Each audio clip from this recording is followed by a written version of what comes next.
Okay, welcome back everybody for the second of our Lenten text studies for the year 2024, and we're following the theme between our rock and hard places.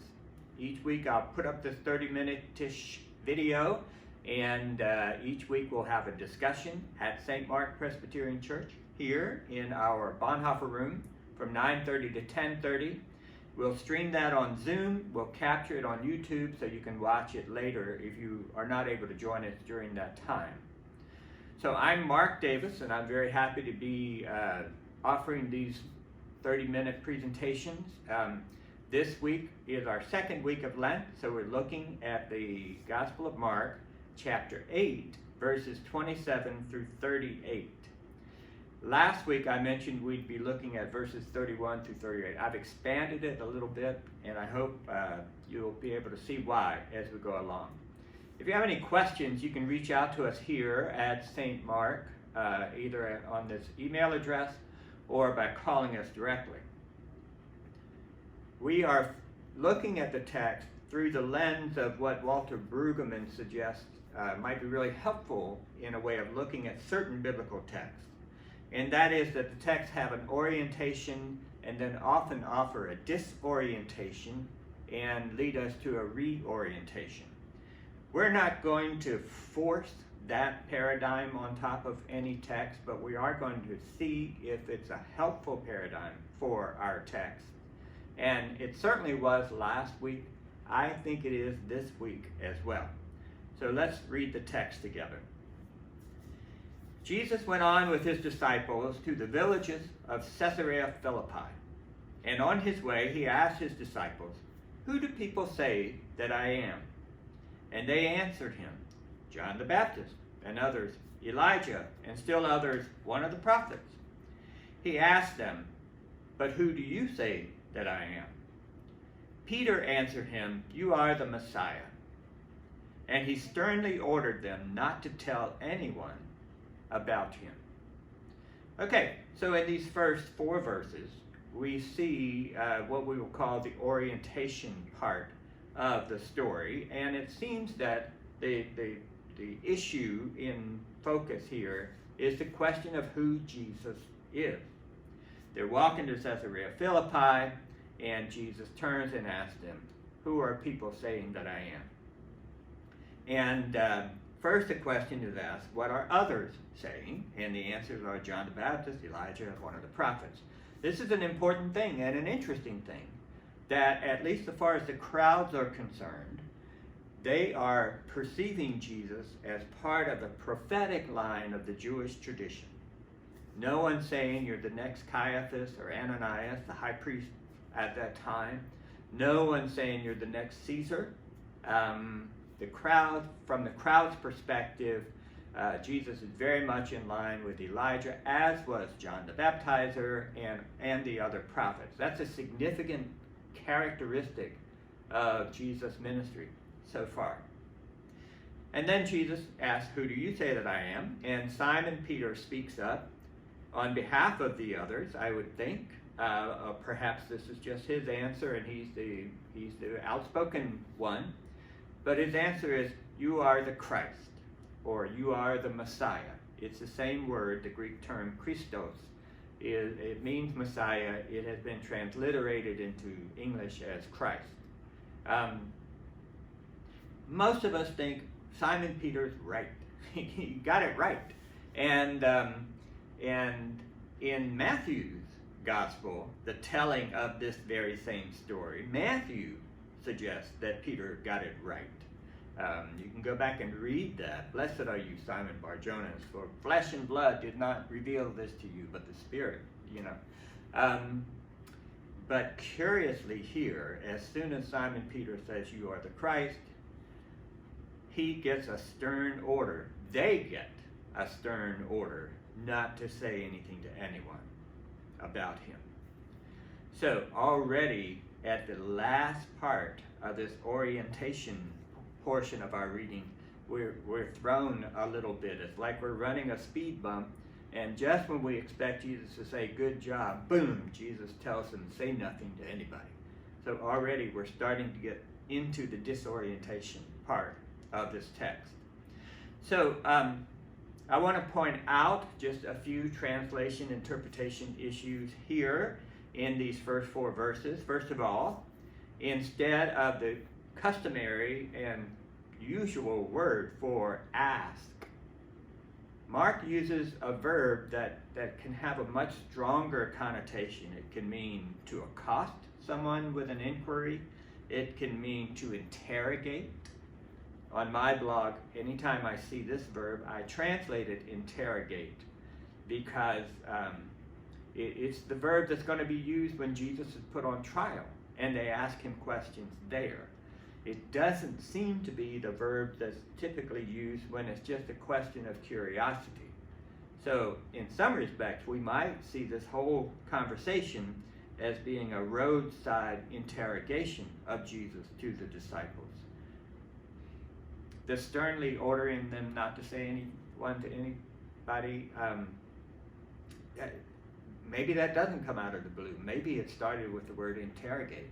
The fact that Jesus is interrogating them. Maybe this is not so much a pop quiz as it is a challenge from the very beginning. Jesus questioned, who do people say that I am?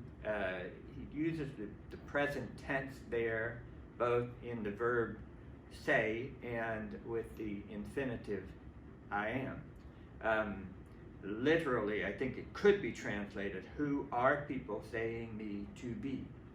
And the only reason I point that out is I don't know if it's just a snapshot. What have you heard, as much as what are people saying? There's a conversation going here. And I want you to think about this whole thing in terms of a long and extended conversation. It is just chock full of present verbs, present participles even, that do suggest this is not just an open and shut conversation. This is a drawn out one. And to hear the multiple answers, I don't know if those are answers coming from different disciples as to what they've heard, or just collectively together they're just going through all the answers that they've heard. But there are a lot of opinions going on about who Jesus is, and a lot of opinions being shared and heard. So again, think of this as an ongoing conversation. And then when Peter says, "You're the Christ," I want to ask 2 questions. We'll bring this up again on Wednesday. But what if Peter's answer in itself is not wrong? But the thing Jesus doesn't want him to do, the reason Jesus sternly orders him not to tell anyone about him, is because Peter should not be contributing to the conversation. Maybe, what if that's the issue? Not so much that Jesus isn't the Christ. Of course he is, we think. But what if the problem is that they're contributing to the buzz, and for some reason or another, that's not what they're supposed to be doing? If that's the case, it would fit into this modality that people argue is going on in Mark's gospel, being called the messianic secret. I don't necessarily agree with that phraseology or the argument behind it, but it's a very, very well-established, well-known way of reading Mark's gospel, because time and time again you get something like this. Just when someone is saying something that you think needs to be said truly and loudly about Jesus, Jesus shuts them up. Just when someone should be catching on and getting it, they misunderstand. So there seems to be something unconnected in who Jesus is in Mark's gospel. And for years it's been called the messianic secret. We'll talk about that more on Wednesday. But the other question, the other way we could phrase the question is, what if Peter is wrong in his answer?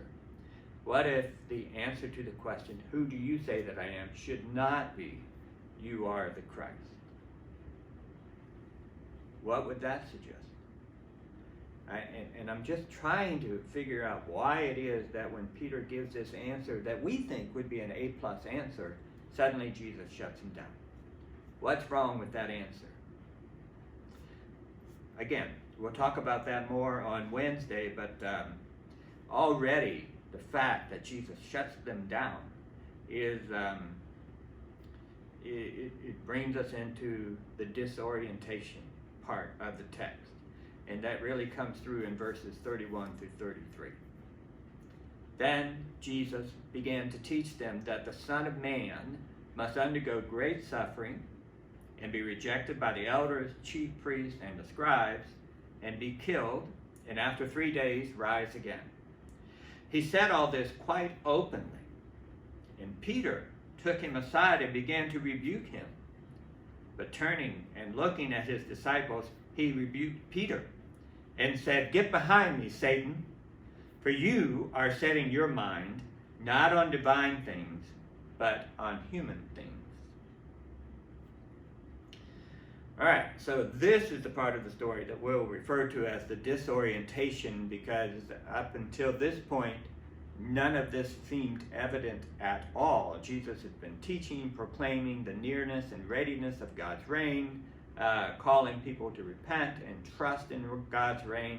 Jesus has been healing, casting out demons, standing up to those who would oppose him, feeding thousands in the wilderness, stilling storms, all those kinds of things Jesus has been doing.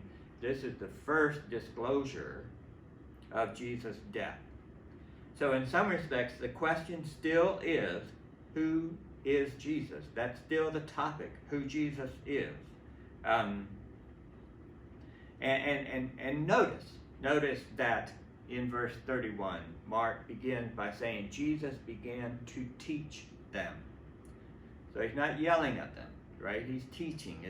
This is something they need to know about Jesus.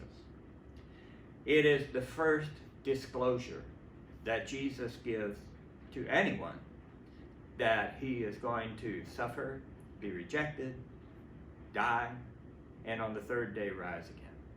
This is the first we're hearing about this in Mark's gospel. It's the first Jesus has said anything about it, privately or publicly, in Mark's gospel. And notice that when Jesus describes that, it's curious because he talks about himself in the third person. I don't know what's behind that. And instead of saying the Christ must suffer and die and be raised, he says the Son of Man must suffer and die and be raised. So whatever title Peter and the crowds were giving to Jesus, he's choosing for himself the title, the Son of Man. And when Jesus discloses that he's going to die, so again, this is the first disclosure. It's going to happen again in chapter 9, and it's going to happen again in chapter 10. In each case, the disciples, one or all of them, will respond incorrectly. And when Jesus discloses that he's going to suffer, die, and rise again, Peter rebukes Jesus. Peter rebukes Jesus. That word rebuke, that's a harsh word, isn't it? I want to point this out, that in verse 30, when our translation says Jesus sternly ordered them not to tell anyone he was the Christ, it's the same word. It's typically translated rebuked. It's so jarring in verse 30 that for whatever reason our translators did not translate it rebuked, but rather that he sternly ordered them. Some translations even soften it more than that and just say Jesus ordered them or Jesus instructed them or something like that. But this is the word, rebuked. And in my mind, if you're going to translate it rebuked in verse 32, then you have to translate it rebuke in verse 30. So this is the second rebuke of our story. First, Jesus rebuked Simon and the others. It's plural. He rebuked them and told them to say nothing to anyone in verse 30. Now in verse 32, Peter is rebuking Jesus for saying that he's going to suffer and die and be raised on the third day. And we don't have any content of what exactly Peter said, just that he rebuked Jesus. And then Jesus looking at the other disciples. So when Peter did this rebuke, he took Jesus aside. It's very private, and he's given it to him. Jesus sees the other disciples, looks at the other disciples, and says to all of them, and he rebukes Peter in front of all of them with a horrible phrase, right? Get behind me, Satan. Get behind me, Satan. On Wednesday, I'm going to ask you what that means. And so I want you to consider that between now and then. What does it mean that Jesus looks at Simon Peter, who just called him the Christ, who's now rebuking him for saying that he's going to suffer and die, and says, get behind me, Satan. And he tells Peter that he has his mind on the things of humans and not on the things of God. So that's why Peter is resisting Jesus mentioned that he's going to suffer and die. This is a very, very difficult text. And again, if you think about it not being just as cut and dried as verse after verse after verse would suggest, but rather an extended conversation, Jesus telling them he's going to die, he's going to suffer, he's going to be rejected, naming the people who are going to reject him, and telling them for the first time, imagine their shock and awe when Jesus says this. And then Simon Peter takes Jesus aside and begins to rebuke him, saying what? We don't know, but imagine that being taking a while. And Jesus noticing the others. There's no secret what's going on here. Jesus sees the others, and now he rebukes Simon. And among the things that Jesus might have said, this may have been 6 paragraphs rather than just a snippy report. Among the things he says, he refers to Simon Peter as Satan. Get behind me, Satan. You're thinking like about human things, not about God's things. This is very, very difficult. But abruptly it's going to end, and the reorientation portion of our reading is actually not just addressed to the disciples, but to the crowd as well. Then Jesus called the crowd with his disciples and said to them, if any want to become my followers, let them deny themselves and take up their cross and follow me. For those who want to save their life will lose it, and those who lose their life for my sake and for the sake of the gospel will save it. For what does it profit them to gain the whole world and forfeit their life? Indeed, what can they give in return for their life? Those who are ashamed of me and my words in this adulterous and sinful generation, of them will the Son of Man also be ashamed when he comes in the glory of his Father with the holy angels. Okay, so I'm suggesting, following Brueggemann's paradigm, that we can look at these verses as being the reorientation part of our text. You had the orientation about who Jesus is, that ended oddly, and then you had the disorienting portion where Jesus talks about his forthcoming death and resurrection, and Simon Peter hates it, and Jesus calls him Satan. And now we have this reorientation, and it's all about what it takes to follow Jesus. So the topic has changed a little bit from who Jesus is to what a disciple does to follow Jesus. And there's a curious phrase here. Jesus says, anyone who wants to follow me must take up their cross. Now that means a lot to you. It means a lot to me. It means a lot because we go to church, and in our sanctuary there's a big cross there, and on top of our sanctuary building there's a big cross there, and around our necks we often hang a cross.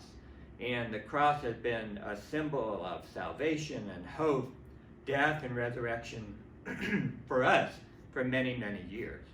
So now, in the year 2024, when we read the cross, take up your cross, we have just 2 millennia of history of how to interpret that phrase. In narrative time, and what I mean is, like, if we could somehow put ourselves in the moment that Mark is capturing, where Jesus actually said to the actual crowd and the actual disciples in that actual moment, if anyone would be my disciple, let them take up their cross. I'm not sure what that means. They certainly knew what a cross was, because it was this kind of horrific and just humiliating form of putting someone to death torturously and obscenely by the Roman Empire. So everybody knew what the cross was and how horrible it was, and it was just when those who arrogate themselves in power have the hubris to do the unthinkable. That's the cross. But to take up your cross, for narrative time, we don't know yet that Jesus is going to die on a cross. Remember, in his first disclosure about his death, he just said that he would be killed, or he would die, not that he would be killed on a cross. So, in narrative time, cross doesn't really have any meaning with regard to Jesus' death. It's just an obscene way that the Roman Empire would put people to death. So I don't know what it means in that first audience. However, in Mark's audience, so this is literary time, the people to whom Mark is writing post-resurrection. They know that Jesus died on a cross. So even this insertion of a cross to them, while Jesus hasn't in the story associated himself with the cross yet, to Mark's audience, that's exactly the association they would make with the cross, just like you and I do. So it's just kind of a curious thing, you know. I always tell my students when they turn in papers that, you know, you have to introduce a topic, then refer to it. And here we have a reference to something that really hasn't been introduced into the story yet. So when we think about the meaning, what does it mean to take up your cross? A lot of that depends on when we hear it, where we are located in history when we hear that phrase. And then Jesus introduces a paradox. Those who wish to save their life will lose it, and those who lose their life for my sake will save it. That's paradoxical language. What's interesting is that in the 9th and the 10th chapters, when Jesus discloses for the second and third time that he's going to suffer and die, he introduces the paradox again.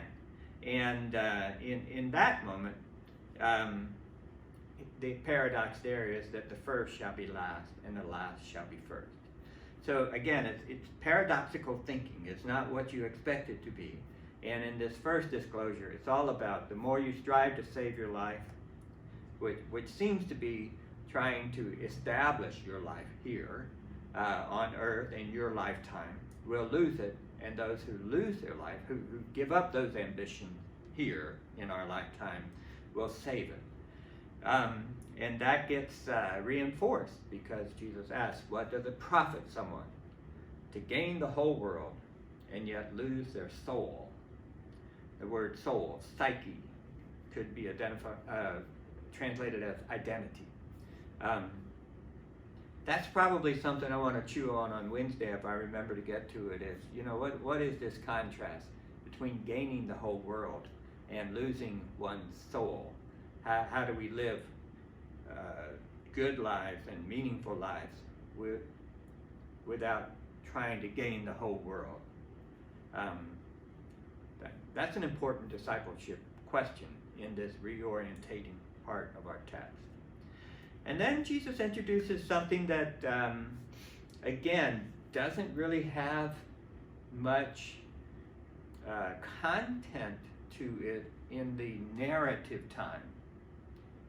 On that day, on the side of the road, talking to the disciples and whatever crowd is gathered there.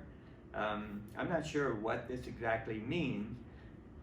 In Mark's literary time, I think it could mean a lot more. And in our time, it could mean more. But he says, those who are ashamed of me, the Son of Man will be ashamed of them when he comes with God and all the angels, right? So that's a curious issue to introduce. There hasn't been anything yet that would speak of shame and why one would be ashamed of Jesus. So we have to assume that for Mark's audience, this is quite an issue, because for the literary crowd that's in the story, this really hasn't come up. It's on the other side. I would say for Mark's congregation, for Mark's literary audience, it's on the other side of Mark chapter 13,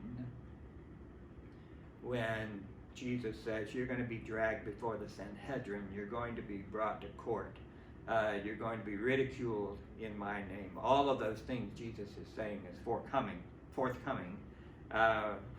his followers. And one would get the sense that for Mark's literary audience, they know exactly what this is about. I don't know if modern Christians really understand the depth of this phrase like Mark's audience did.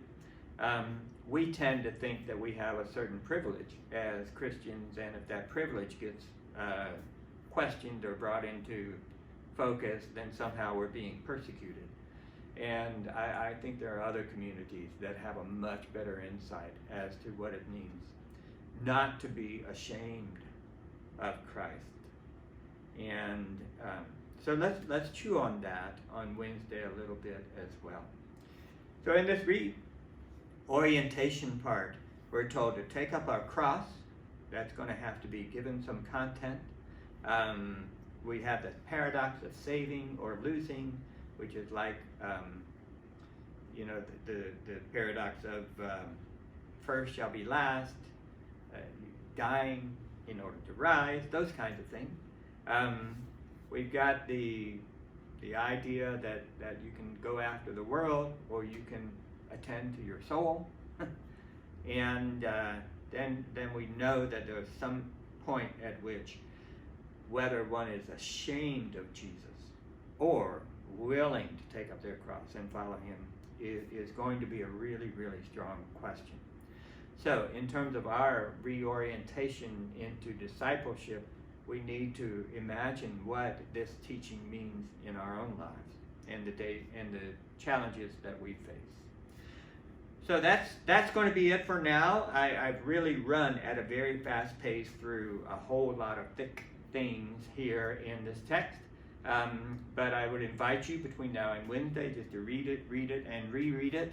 And on Wednesday, I am going to try to be here at 9:30. If not, Sujin Ko will be filling in for me. There's something going on that morning that may delay me for a little while, but I hope to be here for most, if not all, of that meeting. So we'll see you on Wednesday. Thanks. Bye.